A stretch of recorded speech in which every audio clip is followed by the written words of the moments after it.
Hi everyone. Now, I've been asked if I could tie a fly called the casual dress. Now, to be honest with you, I have tied this pattern many times in different forms, different shapes.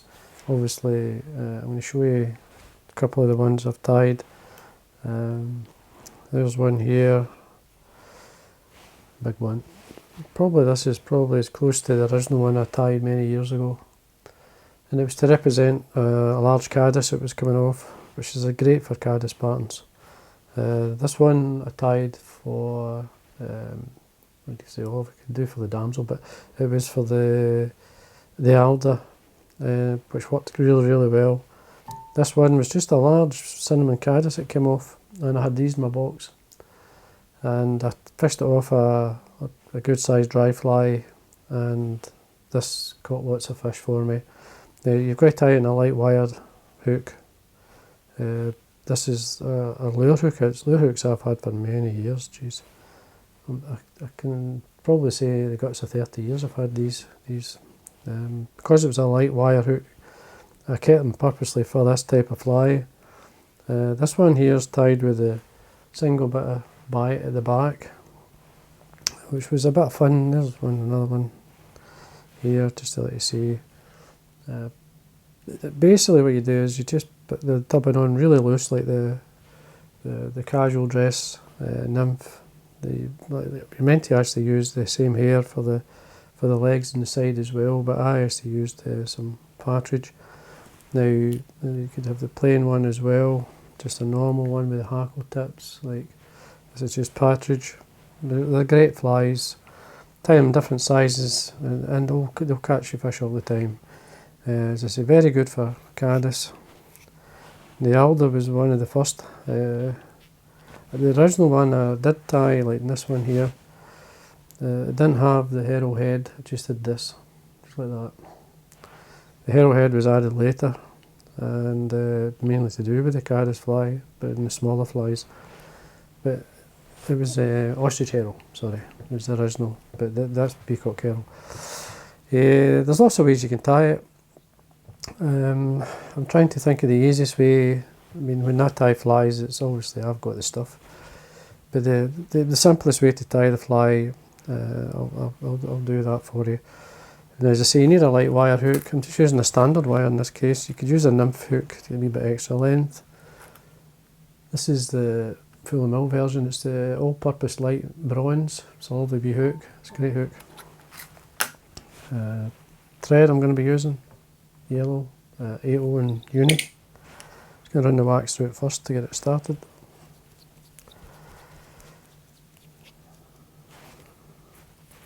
Start at the eye, work my way down.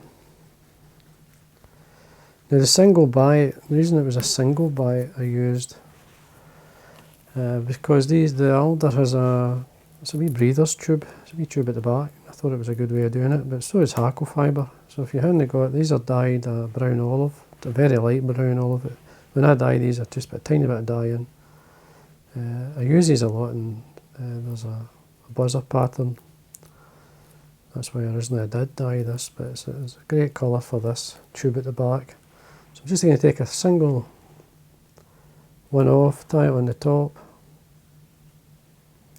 Don't want it too long.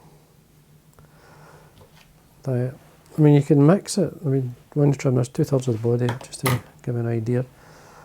I've got some Partridge. These are a Partridge skin that I've dyed. It's the same colour, it's this brown olive, just slightly stronger though. So what I'm going to do is I've got one of the side feathers, a very soft feather. I'm just going to take some of the fibre just to show you what you can do. So you get that stiffness there, that nice solid colour. You can put a wee touch of the fibre on top. So just blends nice into it. Something different. I mean, this is the fun of tying your own flies. I've not done this with the fibre on top of it, but I mean, I have done it in other flies. It's going to come down a wee bit. Now I'm actually going to run up. Just quickly take your thread up. I usually pinch the thread as I wind up. Come back through, that just tidies things. Dubbing, I'm using a Hares mask. The Hares ears dubbing or Hares mask is very good. But what I'm actually going to do here is to help, because this is a fly, I want to keep as close to the surface as I can. I got an olive dye. This is Possum. Just going to take some of the fibre and mix it into my mask. Now, what I did obviously with the mask, I stripped away the fibre from the mask and then blended it. So then what I'm going to do here is just blend these two together. Now, you don't need to rub the fly, it's up to yourself if you want to do it. But I'm actually going to rub the fly. I'm going to use this yellow, this kind of neon yellow. It's a heavy thread from Uni. You can see I've not much left. Now, I usually take a length out and I run the wax through it. Now, the reason I'm using a thread is to keep the dressing light, but still give it a rub. But this is a good rub. I should maybe have tied it in when I was tidying up, but we all make mistakes. Now, a couple of ways you can make a wee dubbing loop, put this in and keep it sparse, or you can split the thread. I've done that many a time. But I'm just going to dub this on because it's important that you get a nice shape in the body, and the reason I want that, now what I'm going to do is I'm actually going to put a picture up, the Alder Nymph. You can see in the nymph, the picture, it's got a very tapered body, and that's what I'm trying to get by putting dubbing on. So once we slide it up, we can tighten the dubbing to that point. And I'm just going to check to see where I'm starting, so that's fine. You really want it to taper up. Plenty of dubbing there. And you're looking 2-3/4 of the way up. You see I'm putting plenty on. And then finish off with the thread in front. And when you bring your rib up at this point, I like plenty of turns. You want to see it, so like 8 turns or so there. So cure that in. Trim away. Now I'm going to be using this again for the base. I'm going to mix or twist this into some Peacock Herl to give it strength. So I'll leave that on my desk. And then what we want to do is just really rough the fly up. Give it the works. This will represent, like in the photograph you'll see it's got, looks like a lot of legs coming off the side, so especially like, it looks like legs, it could be gills. Never really looked into I know what the fly looks like because they do crawl out the water. And the alder was coming off. The nymphs used to come in the fishery, used to get them crawling across the bottom, crawling in the carpet. So once you've brushed it out, that's going to support it, but when the light comes through there, all they'll see is the shape of mainly the shape of the body. So what I'm going to do is take away the extra long fibres. Just take them out.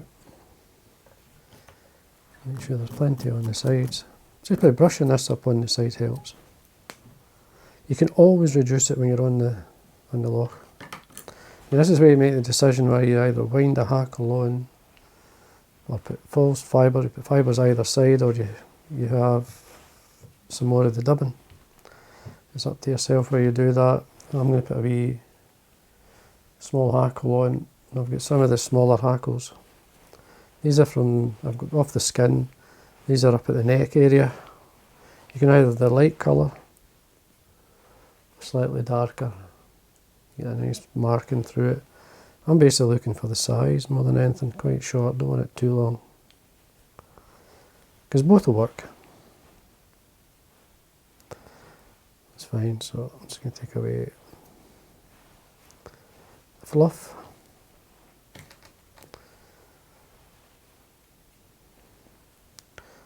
Catch the point, draw it in,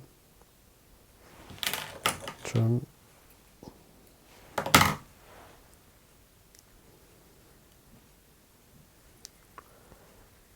So you've caught it in. Now, looking just to fold it back. You're only going to get a couple of turns or so. It's fine.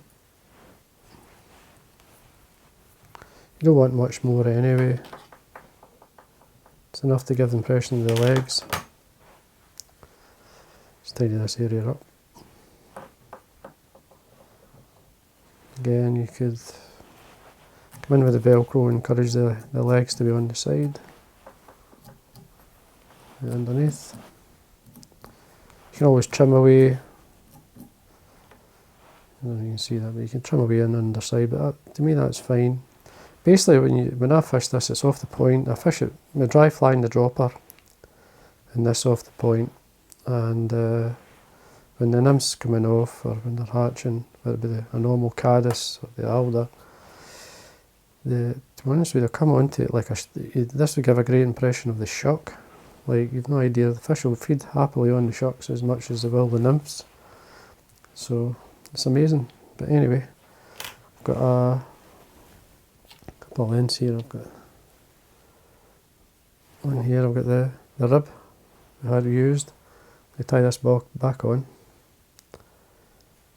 Make sure it's caught in the base of the top. I'm going to tie some Peacock Herl on. Now, I've dyed this olive, the golden olive. It's got a nice bronzy green colour, which I like. So, line up the ends at the tip, just pull it in. You want it to sit beside that piece of thread you just tied in, right beside it. And then you want to take the thread up. Just going to match my thread. Now what you want to do is wind these both together.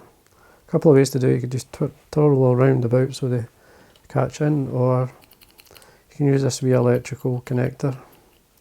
Just catch the three together. Take away the excess here. And then you just twist them together. Just form, just watch your hackle. Just spin it. It'll tighten up nice. You've got a nice herl. And then you want to basically just wind. I usually make sure I've got a good couple of turns at the top. And as you wind down, just stroke back the fibre. Now obviously the thread will give it the strength, much like a chenille. Keep turning. See how it's going on. Make sure it keeps tight. Make sure it's staying tight. Just going to go back a turn here. As you wind, it will untwist slightly, so just twist it back as you come round. Got a nice shape in the head with the herl. Once you're happy, just cross your thread a good 3 or 4 turns. I usually like to just fold it back, stroke it, any fibre going forward, and you will get a few of the small fibres from the herl. Just take your time and pull them back with the thread, and then go straight in and let it finish.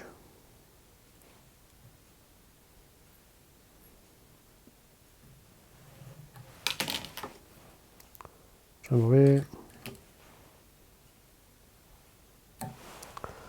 Oops, the scissors are a wee bit blunt. And there we are.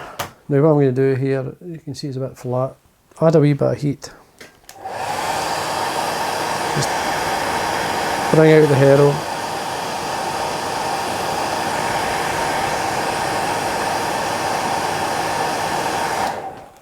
You'll see it kind of fluffs it, makes it a lot better, and you'll see how that then sits out.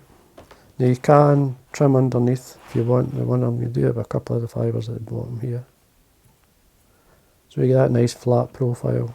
You don't want to trim away too much. There you go. All you have to do is a wee touch of varnish onto the head. And that's a good Caddis pupa especially for the alder. It did always well for me. So you can make it bigger if you want. You can tie this larger size. So you don't have to use you can do the mix of the biot at the back. You could put 2 biots at the back if you wish, but it was a single one, so we got a nice taper. That's the bigger version, so you can go bigger. There's lots of things you could do, so you can. There's a smaller version, the same size, but different colour. Great flies, great pattern, great style, catches fish. Plenty of fish over the years in these type of flies. So I have. So there we are, that's the casual dress, as they call it, and this is a version of the Alder Nymph. So anyway, I hope you enjoyed that, and again, thanks for watching.